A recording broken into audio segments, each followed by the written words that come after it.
دیکھا ہے کہ جو آدمی دین کی مجلس میں بیٹھنے کی کوشش نہیں کرتا، رغبت کے ساتھ دین سیکھنے کی طرف توجہ نہیں کرتا، تو گویا کہ لم یرد اللہ بہ خیرن، اللہ نے اس کے ساتھ بھلائی کا ارادہ نہیں کیا، یعنی وہ اللہ کی توفیق سے محروم ہے۔ اللہ تعالیٰ کی نے جو خیر و بھلائی ایسی مجلسوں میں رکھی ہے اس سے محروم ہے، اللہ نے اس کے ساتھ بھلائی کا ارادہ ہی نہیں کیا۔ تو ایسی مجلسوں سے منہ موڑ کے چلے جانا جس میں خالص قرآن و حدیث کی تعلیم دی جاتی ہو، یہ بہت بڑی کوتاہی اور انسان کی بدبختی ہے۔ اللہ تعالیٰ ہمیں توفیق بخشے کہ اللہ تعالیٰ نے ایسی مجلس میں بیٹھنے والوں کے لیے جن جن انعامات کا وعدہ کیا ہے، اللہ تعالیٰ ہمیں ان سے نوازے اور ہمیں علم نافع اور عمل صالح کی توفیق عطا فرمائے۔ آج میں موضوع تو کچھ اور لے کر آیا تھا تیار کر کے،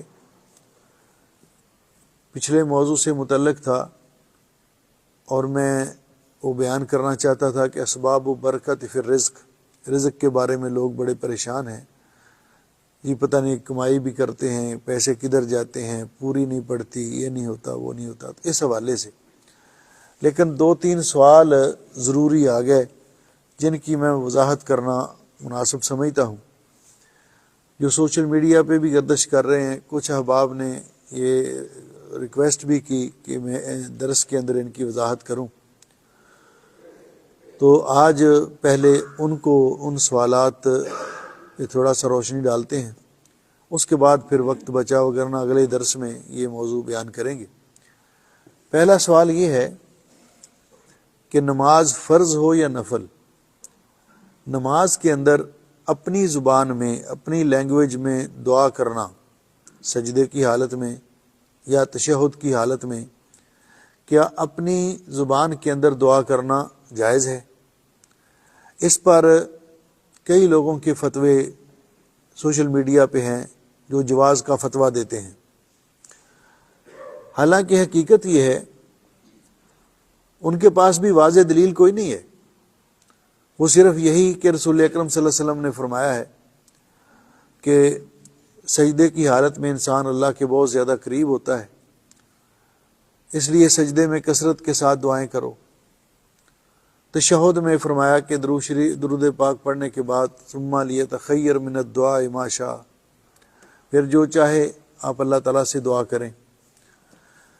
تو وہ لوگ جو عام طور پر دعائیں یاد نہیں کرتے، ان کے لیے انہوں نے ایک راستہ کھول دیا، اور وہ اس فتوے کو بہت اس کی تشہیر کر رہے ہیں کہ جی تاکہ لوگ اس میں اپنی سہولت سمجھتے ہیں کہ ہمیں وہ عربی میں مسنون دعائیں یاد نہیں کرنی پڑیں گی، لہذا جس طرح کہ ساری عمر ہمیں وطروں کی دعا یاد نہیں ہوئی، اذان کے بعد کی دعا ہمیں یاد نہیں ہوئی، حالانکہ ان کی بڑی فضیلت ہے، ہر مسلمان کو حفظ ہونی چاہیے، بچپن سے ہی اس کا اہتمام کرنا چاہیے۔ تو اس کے بارے میں جو صحیح بات ہے، ایک بات موٹی سی ذہن میں رکھیں کہ نماز کی لینگویج عربی ہے۔ نماز جو ہم پڑھتے ہیں نا، اللہ اکبر سے لے کر السلام علیکم ورحمۃ اللہ تک، نماز کی زبان عربک ہے، نماز کی زبان عربی ہے۔ رسول اکرم صلی اللہ علیہ وسلم نے، چلو مکہ کے رہنے والے اور نبی پاک صلی اللہ علیہ وسلم کی زبان تو عربی تھی، مدینہ طیبہ میں رہنے والے بھی عرب تھے، لیکن جب فتوحات ہوئیں، دوسرے ملک فتح ہوئے، اور ان ملکوں کے اندر اجمی لوگ تھے، کسی کی زبان فارسی تھی، کسی کی زبان کچھ اور تھی، عبرانی زبان تھی، کوئی بھی، لیکن رسول اکرم صلی اللہ علیہ وسلم نے سب کو نماز عربی میں ہی سکھانے کا حکم دیا۔ جو آپ کے معلم جاتے تھے، مبلغ جاتے تھے، سب کو عربی میں ہی زبان سکھاتے تھے، خواہ وہ کسی ملک کے رہنے والا ہو، فارسی ہو اس کی اصلی زبان، اس کو بھی عربی میں نماز سکھائی۔ تو جس کا معنی یہ ہے، آپ نے یہ نہیں کہا کہ ان لوگوں کی زبان عربک نہیں ہے لہذا ان کی زبان میں ان کو نماز سکھا دو اور وہ ترجمے کے ساتھ وہ نماز پڑھ لیتے، ایسے نہیں، بلکہ نماز عربی زبان میں سکھائی، دعائیں عربی زبان میں سکھائیں۔ یہ نہیں فرمایا کہ وطروں کی دعا اگر نہیں کوئی یاد پر کرتا تو اجمی ہے تو وہ اپنی زبان میں پڑھ لے، یہ بھی نہیں فرمایا۔ معلم جو جاتے تھے، قرہ جاتے تھے، دین سکھانے والے جاتے تھے ان علاقوں میں جو اسلام کے اندر لوگ داخل ہوئے اور وہ اجمی تھے، ان کی زبان غیر عربی تھی، ان کو بھی نماز عربی زبان میں ہی سکھائی گئی۔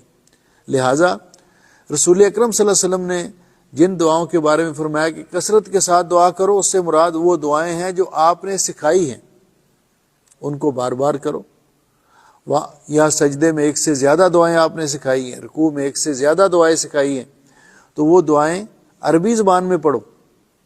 نماز نفلی ہو یا فرض ہو، اس میں غیر عربی زبان میں دعا کرنے کی کوئی دلیل نہیں ہے۔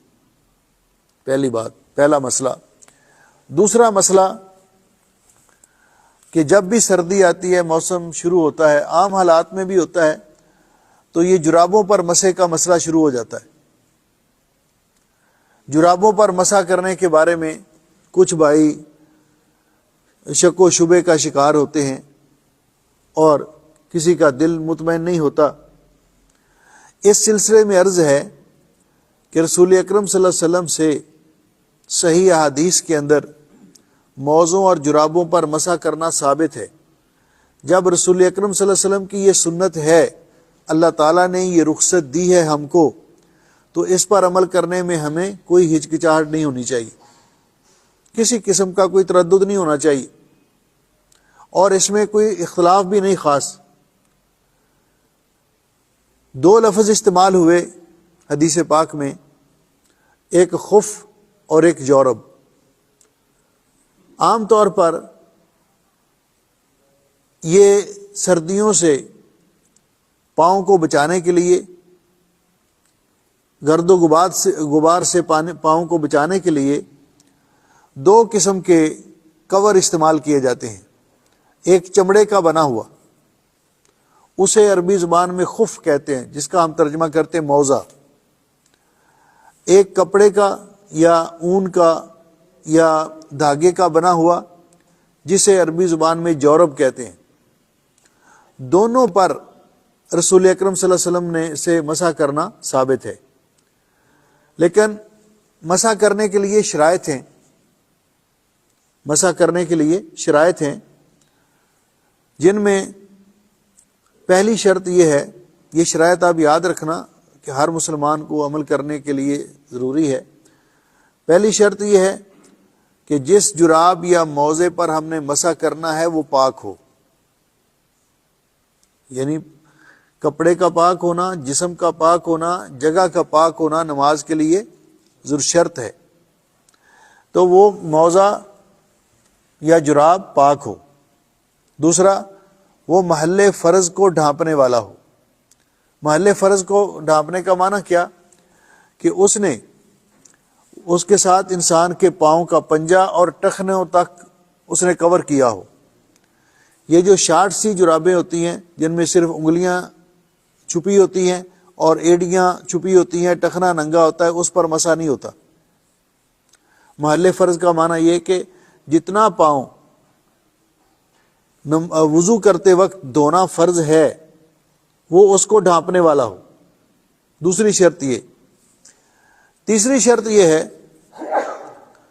کہ وہ جرابیں یا موزے وضو کر کے پہنے گئے ہوں، وضو کر کے طہارت کی حالت میں پہنے گئے ہوں، جس کا معنی یہ ہے کہ آپ نے مثال کے طور پر فجر کی نماز کے لیے وضو کیا، فجر کی نماز کے لیے وضو کیا، آپ نے جرابیں نہیں پہنی،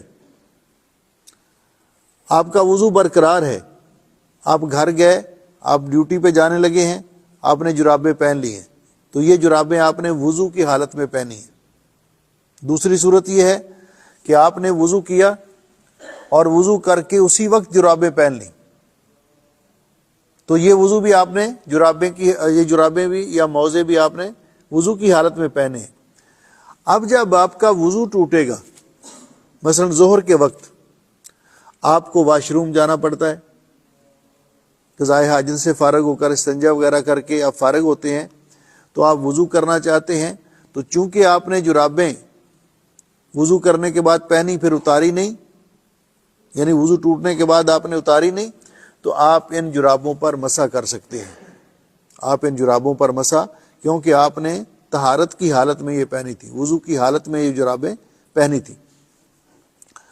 پھر یہ مسح جو ہم نے کرنا ہے، یہ مسح کی مدت کے اندر ہو، مسح کی مدت کے اندر ہو. مسح کی مدت کیا ہے؟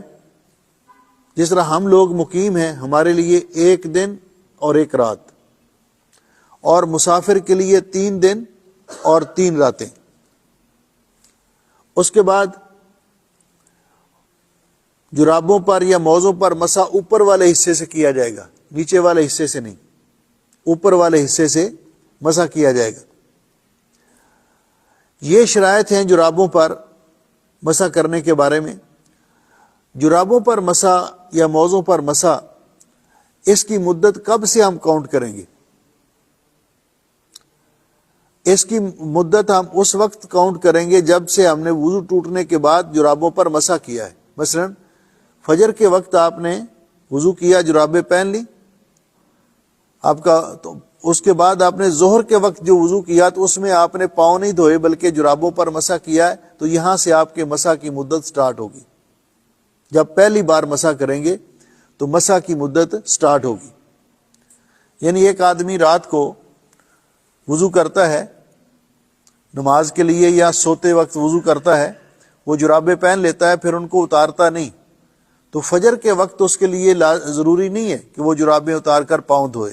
اگر وہ مسح کرنا چاہے تو کر سکتا ہے، کیونکہ اس نے وہ جرابیں وضو کی حالت میں پہنی تھی اور اس کے بعد اتاری نہیں. وضو ٹوٹنے کے بعد ساری رات اس نے پہنے رکھی. مسح اوپر والے حصے سے کیا جائے گا اور مسح ایک ہی بار کیا جائے گا. مسح ایک ہی بار کیا جائے گا. دائیں ہاتھ کی انگلیوں کو تر کر کے دائیں پاؤں کا مسح، بائیں ہاتھ کی انگلیوں کو تر کر کے بائیں پاؤں کا مسح، یا ایک ہاتھ سے دونوں پاؤں کا بھی کرنا چاہیں تو کر سکتے ہیں. لیکن اس بات کا خیال رکھیں کہ جب آپ مسح کریں گے تو اس وقت ترتیب وہی رہے کہ پہلے دایاں پاؤں اور بعد میں بائیں پاؤں کا مسح. بعض اوقات ایسے ہوتا ہے کہ دونوں ہاتھوں کو ایک ساتھ تر کر کے وہ مسح کرنا چاہتے ہیں، لیکن وہ بائیں لیفٹ سائڈ والا پہلے کمپلیٹ ہو جاتا ہے اور رائٹ سائڈ والا بعد میں، تو یہ درست نہیں ہے، یہ درست نہیں ہے. اس ترتیب کو ملحوظ رکھا جائے گا.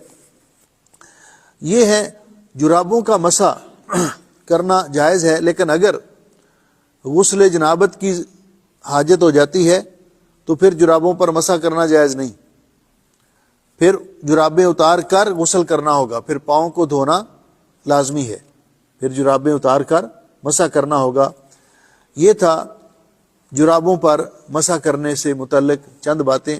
اس کے بارے میں اگر کوئی سوالات ہوں گے تو پھر انشاءاللہ ہم آئندہ دروس کے اندر ان کو لیں گے.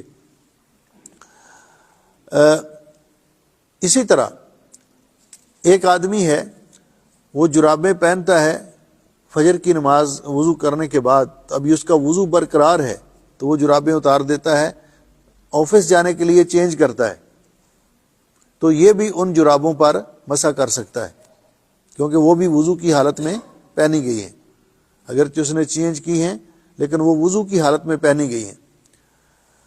ایک سوال یہ آیا کہ اللہ تعالیٰ نے، اس کے متعلقہ ایک سوال تھا کہ بعض لوگوں کو اشکال ہوتا ہے سردیوں کے موسم میں کہ پانی گرم کر کے وضو کرنا، اس میں اشکال کیا ہوتا ہے؟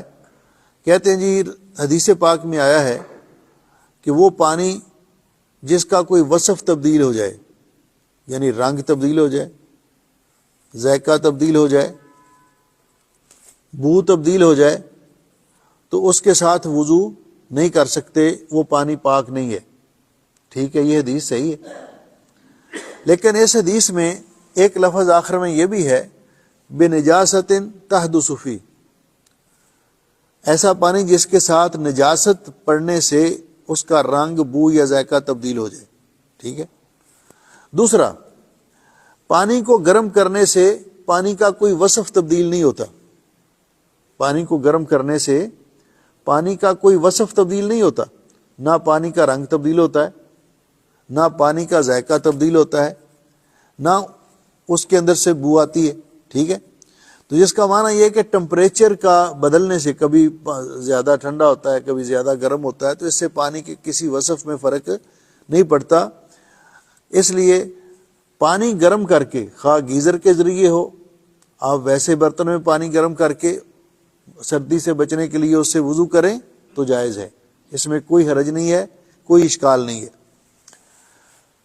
ایک سوال یہ آیا، اس کے ساتھ ساتھ کہ بعض شبہات اس طرح کے بھی ہیں کہ جی موزے پر یا جرابوں پر جو مسح کرنا یہ سفر کی حالت میں جائز ہے، مقیم کے لیے جائز نہیں۔ میرے بھائیو یہ بات بھی درست نہیں، کیونکہ اگر مقیم کے لیے جائز نہ ہوتا تو رسول اکرم صلی اللہ علیہ وسلم یہ نہ فرماتے کہ مقیم 1 دن اور 1 رات مسح کر سکتا ہے اور مسافر 3 دن اور 3 راتیں مسح کر سکتا ہے، جس کا معنی کہ مقیم بھی کر سکتا ہے جرابوں پر مسح، اور اس کے لیے سردی کا ہونا بھی ضروری نہیں ہے، عام حالات میں بھی اگر کوئی مسح کرنا چاہے تو کر سکتا ہے، سفر میں بھی کر سکتا ہے اور حضر میں بھی کر سکتا ہے۔ ایک سوال یہ آیا کہ بعض لوگوں کے ہاں یہ اشکال پایا جاتا ہے، اور بعض ہماری مائیں وہ بھی اس بات کا بعض اوقات سہارا لیتی ہیں کہ ماں کے حق اللہ تعالیٰ نے اولاد پر 3 رکھے ہیں، والد کا حق 1 رکھا ہے، ٹھیک ہے۔ اگر ماں کہے، والدہ کہے کہ اپنے والد کی نافرمانی کرو، کیونکہ میں تمہیں حکم دے رہی ہوں، میرے 3 حق زیادہ ہیں، تو کیا اولاد کو والد کی نافرمانی کرنی چاہیے؟ ایک موٹا سا اصول اور ضابطہ ذہن میں رکھ لیجئے۔ پیارے نبی حضرت محمد رسول اللہ صلی اللہ علیہ وسلم نے فرمایا، لا طاعۃ لمخلوق فی معصیۃ الخالق۔ جب اللہ کی نافرمانی ہوتی ہو کسی کام میں تو اس وقت مخلوق کی بات اور اطاعت کرنا جائز نہیں ہے۔ اللہ تعالیٰ نے والدین کے ساتھ قرآن پاک میں جہاں بھی ذکر کیا ہے، دونوں کا ذکر کیا، وبالوالدین احسانا، والدہ کے ساتھ بھی نیکی کرو، والد کے ساتھ بھی نیکی کرو۔ فرمایا والد کی ناراضگی میں اللہ کی ناراضگی ہے، والد راضی ہے تو اللہ بھی راضی ہے۔ والد کو نبی پاک صلی اللہ علیہ وسلم نے جنت کا درمیانہ دروازہ قرار دیا ہے، تو والد کے ساتھ صلہ رحمی کرنے کا حکم اللہ تعالیٰ نے دیا ہے۔ اب اگر والدہ کہتی ہے کہ اپنے والد کی نافرمانی کرو، اس کی بات نہ مانو، تو والدہ کی بات نہیں مانی جائے گی۔ والدہ کی خدمت، احسان اس کے ساتھ کیا جائے گا، لیکن اسی طرح اگر والد کہتا ہے کہ تم اپنی والدہ کی نافرمانی کرو تو اس کی بھی بات نہیں مانی جائے گی۔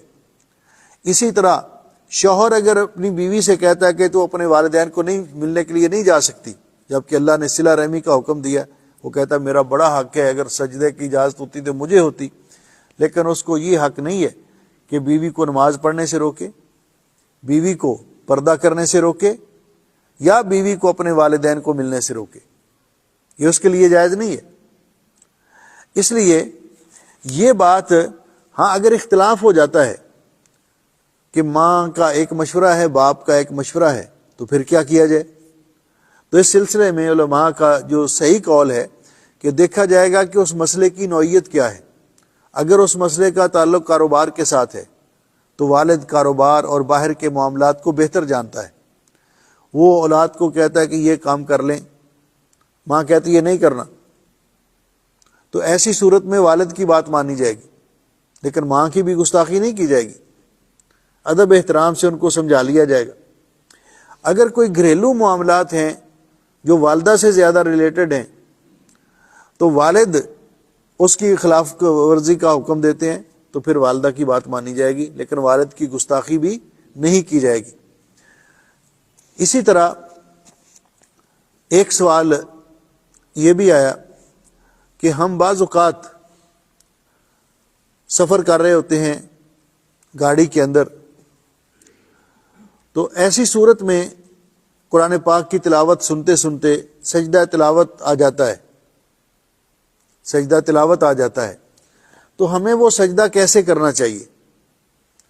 پہلی بات تو یہ ذہن میں رکھیے کہ سجدہ تلاوت مستحب ہے، کرنا افضل ہے، فرض نہیں ہے، کیونکہ رسول اکرم صلی اللہ علیہ وسلم نے بعض اوقات سجدہ تلاوت والی آیات پڑھی اور سجدہ کیا، اور بعض اوقات سجدہ تلاوت والی آیات تلاوت کی اور سجدہ نہیں کیا، امت کو بتانے کے لیے۔ تو ایسی صورت میں لازمی نہیں ہے کہ گاڑی کھڑی کر کے آپ سجدہ کریں، آپ تلاوت کنٹینیو رکھیں یا اس کو سنتے رہیں۔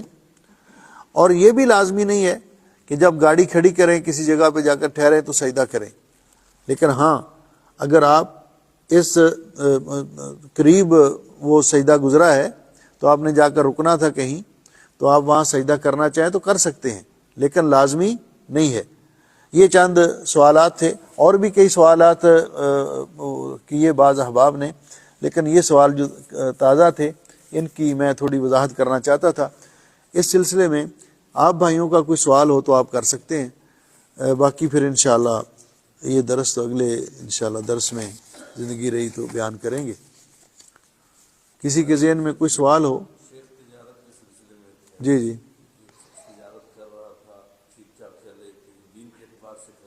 جی صحیح، ہاں جی۔ دیکھیے پہلی بات تو اس میں ایک تو اسباب تلاش کرنے ہوں گے، ٹھیک ہے۔ دوسرا یہ دعا جو ہے نا، جو نبی پاک صلی اللہ علیہ وسلم نے حضرت علی رضی اللہ تعالیٰ عنہ کو سکھائی تھی، یہ دعا وہ کثرت کے ساتھ پڑھے، اللہم اکفنی بحلالک عن حرامک واغننی بفضلک عمن سواک۔ دوسرا آیت کریمہ لا الہ الا انت سبحانک انی کنت من الظالمین، اس میں تمام پریشانیوں کا حل ہے۔ یہ کثرت کے ساتھ پڑھے تو اللہ رب العزت اس کے لیے رزق کے دروازے بھی کھول دے گا اور اس کی پریشانی بھی دور کر دے گا۔ لیکن یہ جو اتار چڑھاؤ آتا ہے نا، اتار چڑھاؤ کاروبار کے اندر، رزق کے اندر، تو یہ بھی بعض اوقات اللہ تعالیٰ کی طرف سے ہی ہوتا ہے، لیکن بعض اوقات آزمائش ہوتی ہے انسان کی، بعض اوقات آزمائش ہوتی ہے۔ رزق جتنا اللہ نے لکھا ہے وہ لازمی مل کے رہنا ہے، اس کو کوئی روک نہیں سکتا، کوئی باندھ نہیں سکتا، کوئی ہم سے چھین نہیں سکتا۔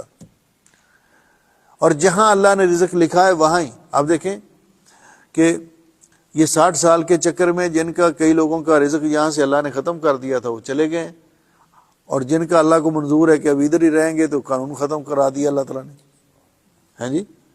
اس لیے جب تک کسی کا رزق کسی جگہ پہ لکھا ہے اس کو کوئی وہاں سے ہٹا نہیں سکتا، اس کا رزق جو ہے اس کو روک نہیں سکتا۔ جب اللہ نے اٹھا لیا تو پھر کئی لوگ وہ ابھی 30-35 سال کی عمر میں تھے، کوئی ایسا معاملہ بن گیا ان کو یہاں سے جانا پڑا۔ تو اس لیے رزق جو ہے یہ اللہ کی طرف سے ہے، اور اسی سے ہی ہمیشہ دعا مانگنی چاہیے، اور پریشانی کے حل کے لیے یہ لا الہ الا انت سبحانک انی کنت من الظالمین یہ کثرت کے ساتھ پڑھنا چاہیے۔ تو انشاءاللہ یہ اللہ تعالیٰ، لیکن ان اسباب پہ بھی میں نے آج وہی بیان کرنا تھا، لیکن اگلے درس میں بیان کروں گا کہ یہ جو رزق کے اندر اتار چڑھاؤ یہ کبھی ہوتا ہے، کبھی کہتے ہیں رزق میں برکت نہیں ہے، تو اس کی وجہ کیا ہے؟ تو انشاءاللہ تفصیل کے ساتھ اگلے درس میں عرض کریں گے۔ اللہ تعالیٰ ہم سب کا حامی و ناصر۔ جی جی جی جی جی صحیح صحیح۔ کس پہ؟ نہیں، یہ جو واش روم جانا اور چیز ہے، اگر جرابیں آپ نے وضو کر کے پہنی ہیں تو پھر ان پہ مسح کر سکتے ہیں، وہ الگ مسئلہ ہے، کیونکہ یہ مسح کی اجازت ہی تھا جب وضو ٹوٹے اور آپ دوبارہ کریں، ہاں جی، تو آپ جرابوں پر مسح کر سکتے ہیں، لیکن اس کے لیے حل یہ ہے کہ عام حالات میں آپ انڈر ویئر پہن کے رکھیں، نماز کے وقت اس کو اتار لیں، تاکہ کپڑے جو ہیں وہ پیشاب کے قطروں سے یا نہیں، بعض اوقات پتہ چلتا ہے اس عمر میں ہو جاتا ہے، تو محفوظ رہیں، تو انڈر ویئر کا استعمال کریں اور نماز کے وقت اتار لیا۔ جی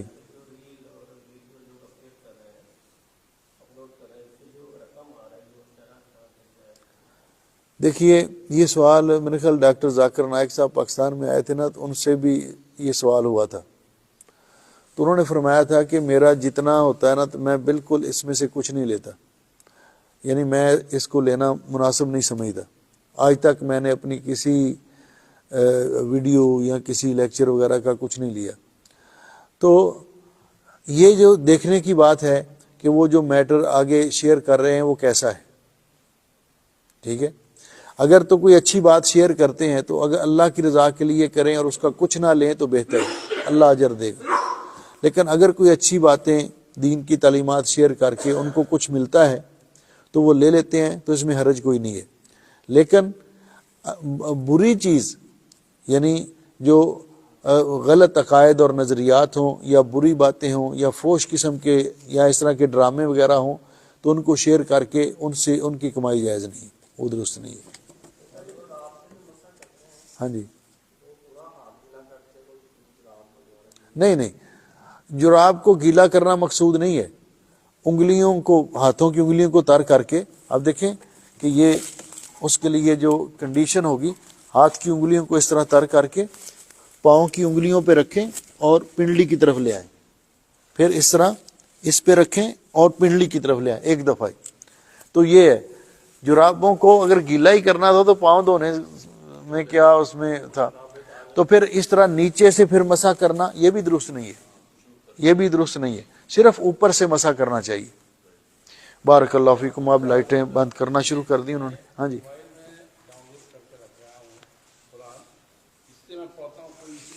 اس میں کوئی حرج نہیں ہے۔ موبائل کے اندر اگر قرآن پاک آپ ریکارڈ کر لیتے ہیں نا، یہ ڈاؤن لوڈ کیا ہے نا، تو یہ مصحف کے حکم میں نہیں ہے، یہ قرآن پاک کے حکم میں نہیں، یہ جو ہی آپ اس کو بند کریں گے ختم ہو جائے گا، ٹھیک ہے۔ جب کھلا ہوگا تو پھر وہ ہاں بند کر دیں تو یہ ٹھیک ہے۔ ہاں جی، ہاں جی، جی جی، پڑھ کے بند کر دیں تو ٹھیک ہے۔